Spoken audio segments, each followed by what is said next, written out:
आसिम साहब, आपसे मैं पूछना चाहूँगी कि रमज़ानुल मुबारक में आवाम को महफूज और मेयारी सहर व इफ्तार जो है वो फ़राहम की जा रही है पंजाब फूड अथॉरिटी की तरफ से, तो कौन से जामे हिकमत अमली और कौन से खसूसी ऐसे प्लान्स हैं जिन पे आप फोकस कर रहे हैं? देखिए, मैं पहले तो ये थोड़ा सा टॉपिक जो है ना इस पर टच करना चाहूँगा। देखिए, जहाँ पे हम किफ़ायत शारी की बात करते हैं तो एक चीज़ को हम नज़रअंदाज करते हैं। अल्लाह ताला का कुरान पाक में इरशाद गिरामी है, कुलू वशरबू वला तुसरिफू, कि आप खाओ और पियो लेकिन इसराफ़ ना करो। अब ये खाने पीने का जो इसराफ़ है ना, इसके ऊपर शायद हमारे लोग बात ही नहीं करते। आप कोई क्रिटिसाइज़ नहीं कर रहा, हर तबका हाई फ़िक्र के उलमा इकराम को देखेंगे, उनकी सेहत बड़ी अच्छी होगी, वो ज़्यादा से ज़्यादा खाना पसंद करते हैं। ये एक वो मैं जो है ना आदत के तौर पे बता रहा हूँ।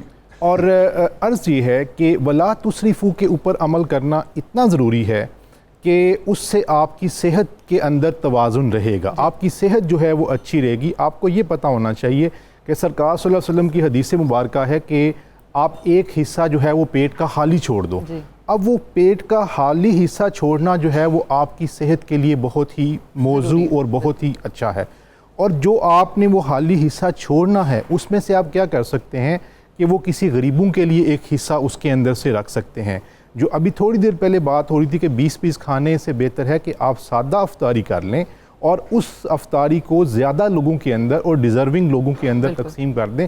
तो ये इस आस्पेक्ट को भी मैं मुफ्ती साहब से भी और बाकी भी जो हमारे यहाँ पे स्कॉलर्स तशरीफ़ लाते हैं उनसे ये अर्ज़ करूँगा कि वला तुसरिफू वाला जो आस्पेक्ट है उसको भी कवर करें। और अहादीस में ये रिवायात मौजूद हैं कि जो अपने प्लेट को बिल्कुल साफ़ करता है वो प्लेट उसके लिए दुआ देती है। अगर खाने का कोई ज़रा नीचे गिर गया उसको आप उठा के खा लेते हैं तो उससे बहुत ज़्यादा अजर और सवाब मिलता है कि ये अल्लाह का रिज़्क़ है, इसको ज़ाया नहीं करना। इसको जितना अफादियत के लिए लोगों के अंदर तकसीम करते हुए इस्तेमाल कर सकते हैं वो करें।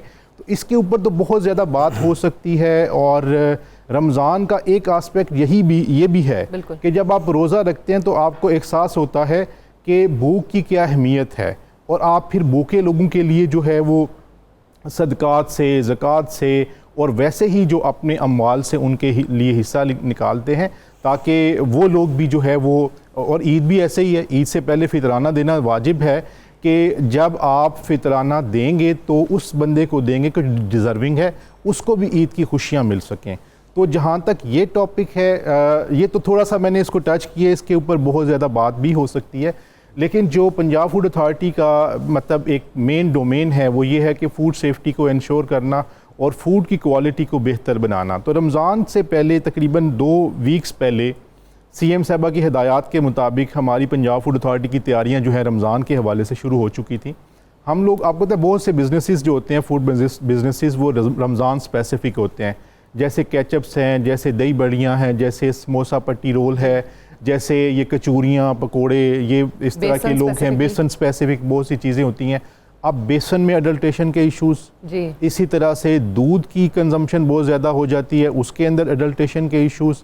फिर हमने जो है ना वो रमज़ान स्पेसिफिक ये चीज़ें की। दूध की अडल्ट्रेशन वो स्पेसिफिक ज़्यादा हो जाता है। जी मैडम, फ्रूट की कंजम्पशन ज़्यादा हो जाती है, वेजिटेबल्स की ज़्यादा हो जाती है, और जो इस तरह की आइटम्स हैं जैसे कचूरियाँ हैं, पकोड़े हैं, समोसे हैं, इनकी कंजम्पशन, दही बलियाँ, इनकी कंजम्पशन ज़्यादा हो जाती है। तो हमने फिर रमज़ान में अपना थोड़ा सा फील्ड की जो फॉर्मेशंस हैं उनका शेड्यूल हम चेंज करते हैं। वो इस तरह से कि हम 2 टीम्स यानी कि 2 शिफ्ट जो हैं वो अफ्तारी के हवाले से और एक शिफ्ट जो है वो सहरी के हवाले से हमने जो है ना वो मुतय्यन की होती है। उनके ड्यूटी आवर्स को हम चेंज कर देते हैं और हम रातों को भी मैडम जागते हैं। फ्रैंकली टेलिंग कि बहुत ज़्यादा, क्योंकि रमज़ान में अशाए खुर्दोनोश की जो एक तरह से डिमांड होती है वो ज़्यादा होती है, चीज़ें ज़्यादा आ रही होती हैं, तो हमारी ड्यूटी भी जो है बहुत ज़्यादा हो जाती है। और इसके अलावा जो हमने रमज़ान से पहले हमने एक रमज़ान सेहत गाइड भी बनाई, जिसके अंदर हमने लोगों को बताया कि किस किस तरीके से आपने जो है, फॉर एग्ज़ाम्पल अफ्तारी है तो अफ्तारी में आपने अपने आप को ओवरलोड नहीं कर लेना। आपका मैदा जो है वो 13 घंटे की भूख के बाद सुकड़ा हुआ होता है, तो आपने उसको आहिस्ता आहिस्ता जो है ना वो डोज देनी है। यानी कि जो सरकार सल्लल्लाहु अलैहि वसल्लम का हुक्म है कि अफ्तारी को पसंद फरमाया खजूर से और पानी से जी। और उसके बाद मतलब खजूर की वजह से आपके जो शुगर लेवल डाउन हुआ है वो पूरा होगा, इंस्टेंट एनर्जी मिलेगी।